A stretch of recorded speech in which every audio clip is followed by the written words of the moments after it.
नमस्कार दोस्तों, दृष्टि एजुकेशन पर आप सभी का स्वागत है। सभी लोग जल्दी से जुड़ जाएं। आज हम इस वीडियो में सीटेट के लिए पर्यावरण अध्ययन के शिक्षा शास्त्र के महत्वपूर्ण प्रश्न देखेंगे, जो कि परीक्षा की दृष्टि से काफ़ी उपयोगी रहेंगे।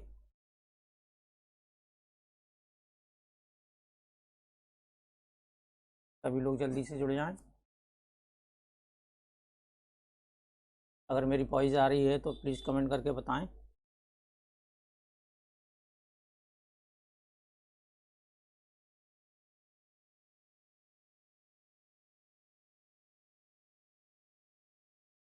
वंदना सिंह, गुड मॉर्निंग सभी को। लाइक और शेयर कर दें सभी जगह। ठीक है, स्टार्ट करते हैं। फिर पहला प्रश्न है आज का। एक शिक्षिका तनावग्रस्त बच्चे की पहचान कर सकती है जब बच्चा निम्नलिखित व्यवहार प्रदर्शित करता है। बताएं जल्दी से क्या होगा इसका। एक शिक्षिका तनावग्रस्त बच्चे की पहचान किस प्रकार से कर सकती है। पहला ऑप्शन है पढ़ाई में पूर्ण एकाग्रता, दूसरा है बहुत बात करना, और तीसरा है हाइपर एक्टिविटी अति सक्रियता, और चौथा है आक्रामक व्यवहार। बताएं जल्दी से। अनुराय, प्रीति त्रिपाठी, गुड मॉर्निंग सभी को, राधे राधे। सुधांशु त्रिपाठी, बिल्कुल सही है। एक शिक्षिका तनावग्रस्त बच्चे की पहचान कर सकती है जब बच्चे का व्यवहार आक्रामक होता है। ठीक है, पढ़ाई में पूर्ण एकाग्रता रहती है तो बच्चे तनावग्रस्त नहीं हो सकते हैं। बहुत बात करना, बातचीत से भी बच्चे में तनाव की स्थिति दिखाई नहीं देती है। अति सक्रियता भी बच्चे में ये लक्षण नहीं हो सकता। तो तनावग्रस्त बच्चे का लक्षण होता है आक्रामक व्यवहार, ध्यान रखें। ठीक है, चलिए दूसरा देख लेते हैं। डेडेस के अलावा बच्चे के विकास को आकार देने के लिए, बच्चे के विकास को आकार देने वाले वातावरणीय कारकों में निम्नलिखित शामिल कौन कौन से कारक शामिल होते हैं, ये बताना है। तो पहला है शारीरिक गठन, दूसरा है संस्कृति, तीसरा है शिक्षा की गुणवत्ता, और चौथा है पौष्टिकता की गुणवत्ता। बताएं जल्दी से। दूसरे का क्या हो जाएगा। अंकिता शर्मा, राधे राधे।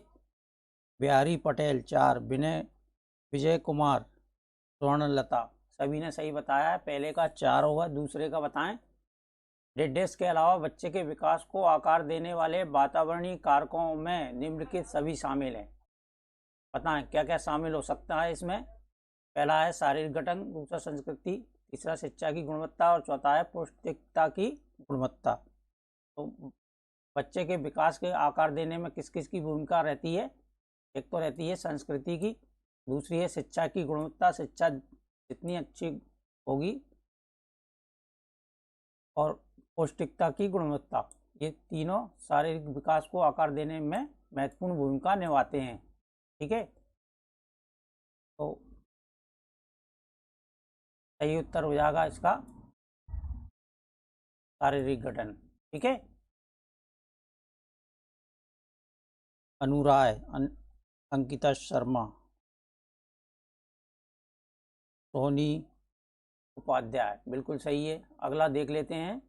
डिसलेक्सिया मुख्यता की समस्या के साथ संबंधित है। सुनने में, बोलने और सुनने और पढ़ने में। तो डिसलेक्सिया क्या होता है। एक पठन विकार होता है, ये पठन विकार। ठीक है, राइट आंसर हो जाएगा आपका तीसरे का चौथा। वंदना सिंह, बिल्कुल सही है। चलिए अगला देख लें। राष्ट्रीय पाठचर्या की रूपरेखा 2005 प्राथमिक स्तर पर पर्यावरण अध्ययन शिक्षण का प्रमुख उद्देश्य होना चाहिए। क्या उद्देश्य होना चाहिए।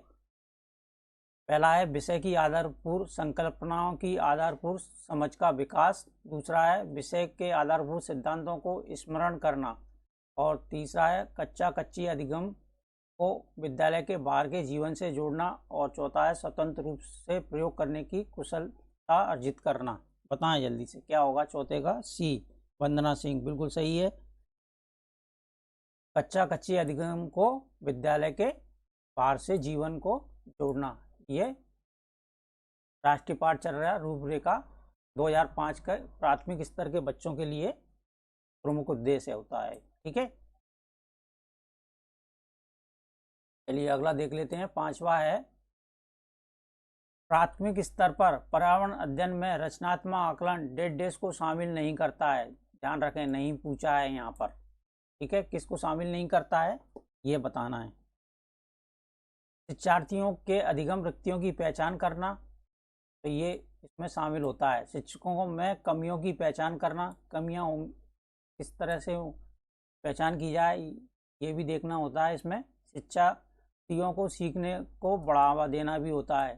तो ग्रेडिंग और रैंकिंग ये इसका उद्देश्य नहीं होता है रचनात्मक आकलन का। ठीक है, ध्यान रखें। सही ऑप्शन हो जाएगा आपका 4। लाइक शेयर कर दें सभी लोग। वंदना सिंह बिल्कुल सही बताया है। स्वाति प्रिया ने भी सही बताया है। सोनी उपाध्याय ने भी सही बताया है। अगला प्रश्न देख लेते हैं। पर्यावरण अध्ययन में एक अच्छे दत्तकार होमवर्क का मुख्य लक्षण होना चाहिए। क्या होना चाहिए? असाइनमेंट जिसे बोला जाता है। पहला है प्रभावी अधिगम के लिए पाठ की दोहराई, तो पाठ की दोहराई तो नहीं है। दूसरा है समय का बेहतर उपयोग सुनिश्चित करना। तीसरा है शिक्षार्थियों को अनुशासन में बनाए रखना। और चौथा है अधिगम विस्तार के अवसर उपलब्ध कराना। तो यहाँ पर जो आया है अवसर उपलब्ध कराना, ये दत्तकार का मुख्य लक्षण होता है। ध्यान रखें सभी लोग। स्वाति प्रिया ने बिल्कुल सही बताया है। वंदना सिंह ने भी बिल्कुल सही बताया है। चलिए अगला देख लेते हैं। 7वां है, पर्यावरण अध्ययन की पाठ्य पुस्तकों में विभिन्न प्रकरणों में एक खंड करके देखो को शामिल किया गया है। इसका उद्देश्य है, क्या उद्देश्य होना चाहिए इसका? पहला है प्रत्यक्ष हस्तपरक अनुभव उपलब्ध कराना। दूसरा परीक्षा में निष्पादन को सुधारना। तीसरा वैज्ञानिक शब्दावली की परिभाषाएं सीखना। और चौथा है घर में शिक्षार्थियों को व्यस्त करना। बताएं जल्दी से क्या होगा इसका। इसमें ये नेगेटिव वर्ड आ गए हैं। परिभाषाएं सिखाना ये इसका उद्देश्य नहीं होता। व्याख्यान करना ये भी उद्देश्य नहीं होता है। तो मेन उद्देश्य होता है आपको प्रत्यक्ष हस्तपरक अनुभव उपलब्ध कराना। ध्यान रखें सभी लोग। स्वाति प्रिया ने बिल्कुल सही बताया है। पूनम यादव ने भी बिल्कुल सही है। नेहा श्रीवास्तव ने, सोनी, वंदना सभी ने सही बताया है। 8वां देख लेते हैं। बताएं जल्दी से क्या होगा इसका। एनसीईआरटी की पाठ्य पुस्तकों में पर्यावरण अध्ययन की को उच्च प्राथमिकता और स्थान दिया गया है। क्यों दिया गया है? पहला है विषय की आधारपूर्ण संकल्पनाओं की व्याख्या करने के लिए। दूसरा है, तो ये व्याख्या करने का तो हमारा ये नेगेटिव वर्ड हो गया। चिंतन और समय के लिए विद्यार्थियों को अवसर उपलब्ध कराने के लिए। सटीक तकनीकी शब्दावली की सटीक परिभाषाएं उपलब्ध कराने के लिए, तो ये भी नेगेटिव वर्ड हो गया। अधिक संख्या में अभ्यास प्रश्नों को शामिल करने के लिए। बताएं इन दोनों में से कौन सा होगा, कमेंट करें। तो ये जहाँ पर ये आ जाता है अवसर। 8 का 2 सभी ने सही बताया है। दीपा रानी, निशी, आदर्श शुक्ला, नेहा श्रीवास्तव। चलिए अगला देख लेते हैं। निम्नलिखित में से कौन सा प्राथमिक स्तर पर पर्यावरण अध्ययन के शिक्षण का उद्देश्य नहीं है? नहीं पूछा है, ध्यान रखें। नहीं वाले प्रश्न आपके एग्जाम में बहुत आएंगे। बताएं कौन सा नहीं होगा। कच्चा कच्च में होने वाले अधिगम को विद्यालय के बाहर की दुनिया से जोड़ना, तो ये तो उद्देश्य होता है प्राथमिक स्तर पर। शिक्षक कच्चा कच्च में कड़े अनुशासन को सुनिश्चित करे। कड़े अनुशासन नहीं लगाना चाहिए, तो यही है आपका मौका हो जाएगा। दूसरा, बच्चे को प्रश्न पूछने के लिए अवश्य अभिप्रेरित करना चाहिए। बिल्कुल सही है। बच्चों को अपने निकटतम परिवेश से परिचय प्राप्त करने के लिए अवश्य अभिप्रेरित करना चाहिए, ये भी सही है। तो आपका ऑप्शन 2 का राइट आंसर हो जाएगा। ठीक है। दीपा रानी बिल्कुल सही है। प्रदीप कुमार, प्रदीप यादव। चलिए ये काफ़ी इम्पोर्टेंट प्रश्न है। राष्ट्रीय पाठचर्या रूपरेखा एनसीएफ 2005 ने कक्षा 1 और 2 के लिए पर्यावरण अध्ययन की किसी पाठ्यक्रम या पाठ्य पुस्तक की संस्तुति नहीं की है। क्यों नहीं की है, इसके लिए सबसे उपयुक्त कारण बताना है। ठीक है, कक्षा 1 और 2 में पर्यावरण की पाठ्य पुस्तक नहीं है। इसका कारण क्या है? पहला है, पर्यावरण अध्ययन केवल कक्षा 3 से आगे की कक्षाओं के लिए, कक्षा 1 और 2 के लिए शिक्षार्थी पढ़ना लिखना नहीं जानते। और तीसरा है, संदर्भ युक्त अधिगम परिवेश प्रदान करना। और चौथा है, पाठ्यक्रम का भार कम करने के लिए। बताएं जल्दी से, 10 का क्या होगा? 10 स्वाति प्रिया, बिल्कुल सही है। संदर्भ युक्त अधिगम परिवेश प्रदान करने के लिए। ठीक है, ध्यान रखें। और एक प्रश्न इसमें से जरूर आता है, प्राथमिक स्तर पर पर्यावरण अध्ययन के आकलन में निम्नलिखित में से कौन सा एक संकेतक उपयुक्त नहीं है? नहीं पूछा है। संकेतक से एक अधिगम के जो संकेत होते हैं उनमें से एक प्रश्न एग्जाम में अक्सर आता ही आता है। तो एक प्रश्न यहाँ से आपका पक्का हो जाएगा। पहला है प्रश्न पूछना, दूसरा है न्याय और समता के प्रति चिंता, दूसरा सहयोग, और चौथा है स्मरण करना। बताएं जल्दी से। 11 का डी, वंदना सिंह। स्मरण करना, कंठस्थ करना, याद करना, ये सभी नेगेटिव वर्ड होते हैं, तो ये अधिगम के संकेतक नहीं हो सकते हैं। मैं प्रश्न पूछना, न्याय और समानता के प्रति चिंता, सहयोग, प्रयोग, प्रश्न करना, ये सभी क्या होते हैं? अधिगम के संकेतक होते हैं, ध्यान रखें। तो इसमें से एक प्रश्न आपका आ जाता है। अगला देख लेते हैं। लाइक शेयर जरूर करें सभी लोग। ठीक है, पर्यावरण अध्ययन शिक्षण के संदर्भ में राष्ट्रीय रूपरेखा एनसीएफ 2005 निम्नलिखित में से किसे प्रभावित नहीं करती है? बताएं जल्दी से, किसको प्रभावित नहीं करती है? नहीं पूछा है, ध्यान रखें। विषय अनुसार उपागम, बच्चों के अनुभवों और संदर्भों से जोड़ना, तीसरा हस्तपरक क्रियाकलाप, और चौथा है तकनीक शब्दावली से परिचित कराना। बताएं जल्दी क्या होगा इसका? 12 का बताएं। पर्यावरण अध्ययन शिक्षण के संदर्भ में राष्ट्रीय पाठचर्या की रूपरेखा 2005 निम्न में किसे प्रभावित नहीं करती है? तो ये हो जाएगा इसका तकनीकी शब्दावली से परिचित कराना। ओके, ध्यान रखें सभी लोग। अंकिता शर्मा ने बिल्कुल सही बताया है। चलिए अगला देख लेते हैं। 13वां प्रश्न है, पर्यावरण अध्ययन की पाठ्य पुस्तक में प्रयुक्त भाषा, कैसी भाषा होना चाहिए पर्यावरण अध्ययन की पुस्तक में? पहला है तकनीकी और औपचारिक होनी चाहिए, दूसरा बच्चे के दिन प्रतिदिन की भाषा से संबंध होनी चाहिए, और तीसरा है रोगी और बच्चों के द्वारा समझने में कठिन होनी चाहिए, परिभाषाओं पर बल देते हुए औपचारिक बनाई जानी चाहिए। तो तकनीकी और औपचारिक भाषा नहीं होना चाहिए। एक तो यह बच्चे के दिन प्रतिदिन की भाषा से संबंधित होना चाहिए, ये आपका राइट आंसर हो जाएगा। ठीक है, कठिन भाषा नहीं होना चाहिए और परिभाषाओं पर बल नहीं दिया जा सकता है इसमें। राइट आंसर 13 का 2। पुष्पा मावर, वंदना सिंह, सभी ने सही बताया। अगला है, ये काफ़ी इंपॉर्टेंट प्रश्न है, किस राष्ट्रीय फ्रेमवर्क एनसीएफ ने प्राथमिक स्तर पर एकीकृत पाठ्यचर्या क्षेत्र के रूप में पढ़ाए जाने के लिए पर्यावरण अध्ययन की सिफारिश की थी? किसने की थी? एनसीएफ 2005, एनसीएफ 1988, और तीसरा है एनसीएफ 2000, और चौथा है एनसीएफ 2075। बताएं जल्दी से क्या होगा 14 का?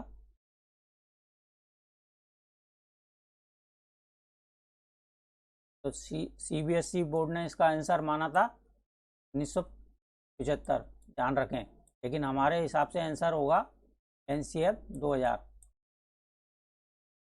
लेकिन आंसर की में 1975 माना था, जबकि एकीकृत पाठ्यचर्या क्षेत्र के रूप में पढ़ाए जाने की सिफारिश की गई थी 2000 में। ध्यान रखें, ये कन्फ्यूजन वाला प्रश्न है। आंसर की में इसका आंसर 1975 माना था। ठीक है, ध्यान रखें। अगला है, बच्चों को पर्यावरण अध्ययन को सीखने के लिए खोजने के लिए पर्याप्त समय दिया जाता है, यह इंगित करता है कि पहला है पर्यावरण अध्ययन बाल केंद्रित है, दूसरा पर्यावरण अध्ययन शिक्षक केंद्रित है, और तीसरा है पर्यावरण अध्ययन याद करके सीखा जाता है, और चौथा है पर्यावरण अध्ययन सूचनाओं के द्वारा सीखा जाता है। बताएं जल्दी से क्या होगा। पर्यावरण अध्ययन हमें सभी को पता है बाल केंद्रित है, ठीक है, ध्यान रखें, पहला हो जाएगा इसका। और अगला है समुदाय एक महत्वपूर्ण शिक्षण और अधिगम संसाधन है, क्योंकि बताएं जल्दी से क्या होगा इसका। यह सस्ता और सुलभ है। दूसरा, बुजुर्ग लोग बुद्धिमान हैं और उनके पास समय है। यह वास्तविक परिस्थिति में सीखने का अवसर प्रदान करता है, ठीक है। कोई भी समुदाय में उपलब्ध समस्त ज्ञान को बिना आलोचना के स्वीकार कर सकता है। क्या हो जाएगा इसका। समुदाय एक महत्वपूर्ण शिक्षण और अधिगम संसाधन, क्योंकि यह एक वास्तविक परिस्थिति में सीखने का अवसर प्रदान करता है। स्वाति प्रिया, अंकिता शर्मा।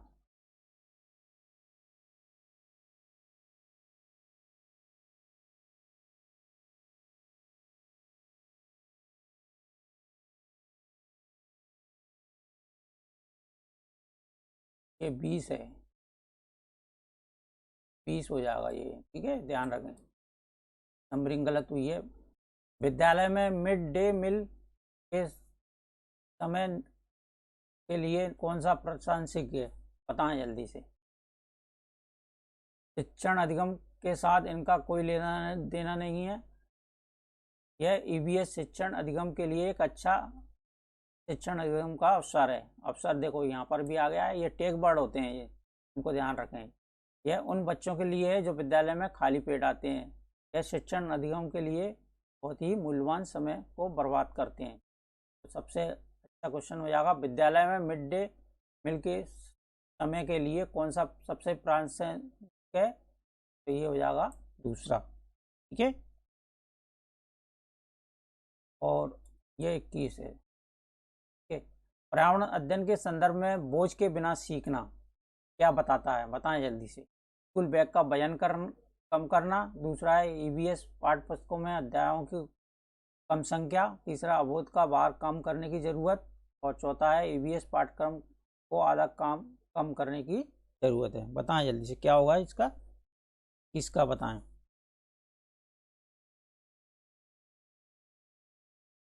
तो इसके लिए हो जाएगा ऑप्शन 3, अवरोध के भार को कम करने की जरूरत। अगला देख लें, ये हो जाएगा आपका 22, नंबरिंग गलत हो गई है। पर्यावरण अध्ययन में बच्चों को जोड़ने की सबसे प्रभावशाली युक्ति है। कौन सी सबसे प्रभावशाली युक्ति होगी इसमें से। कक्षा निदर्शन। दूसरा, किस्से कहानियाँ। तीसरा, पाठ्य पुस्तक का पठन। और चौथा है शिक्षक द्वारा व्याख्याएं। बताएं, व्याख्याएं तो हो ही नहीं सकती हैं, ध्यान रखें। पर्यावरण अध्ययन में बच्चों को जोड़ने का सबसे प्रभावशाली तरीका होता है किस्से कहानियाँ सुनाना उनको, ठीक है। इससे बच्चों में रुचि बढ़ जाती है, ध्यान रखें सभी। स्वाति प्रिया, पुष्पा माहौर, राहुल पाल, दीपा रानी। चलिए अगला देख लेते हैं, ये हो जाएगा आपका 23वां प्रश्न।